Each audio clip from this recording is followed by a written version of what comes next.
There are thousands of people who have been displaced as a result of the war in Georgia.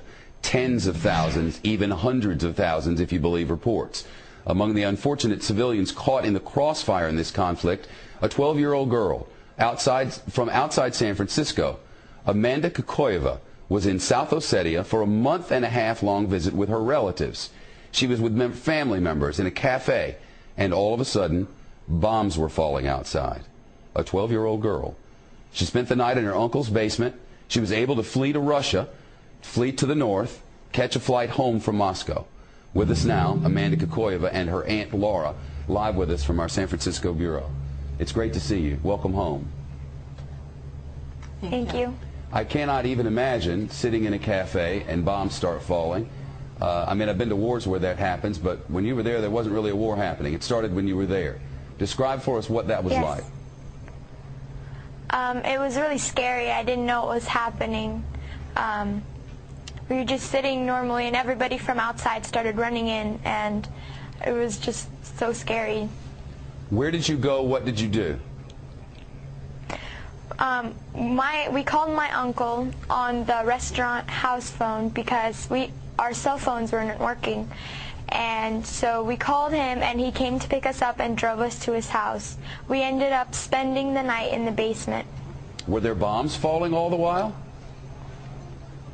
I didn't see any. But before I say anything else, I just want to say that I was running from Georgian troops bombing our city, not Russian troops. I want to say thank you to the Russian troops that were helping us out. Where is your family now, and how are they? Some of my cousins, aunts, and uncles are in North Ossetia right now, and they are safe.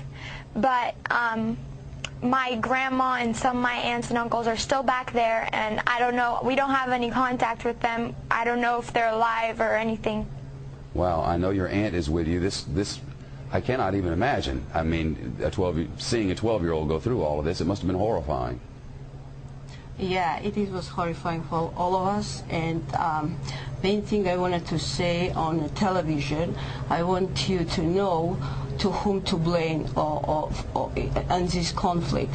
That's Mr. Saakashvili, who started this war, and Mr. Saakashvili, who is aggressor, and who in 2 days my people, Ossetian people, were killed and were bombed, and 2,000 people were killed in 1 day, and that's what I am against. I would never cut you off. Unfortunately, a commercial break will take us there in 4 seconds, whether we like it or not. I'll bring you back after the commercial. You don't want to hear that. I'll be right back with you. Thank you. Stay by. Back with us from San Francisco. This program ends in less than a minute, but I want to give you 30 seconds to complete your thought. So go ahead. Yes, my house is burned in South Ossetia, where I lived, and we can blame only one person, and Georgian government. I'm not blaming Georgian people. I'm blaming Georgian government, and he has to resign. Well, that's certainly what the Russians want. If I had more time, you would get it, but I have but 5 seconds. Thank you both. The young girl's a hero in San Francisco, and understandably, there are gray areas in war.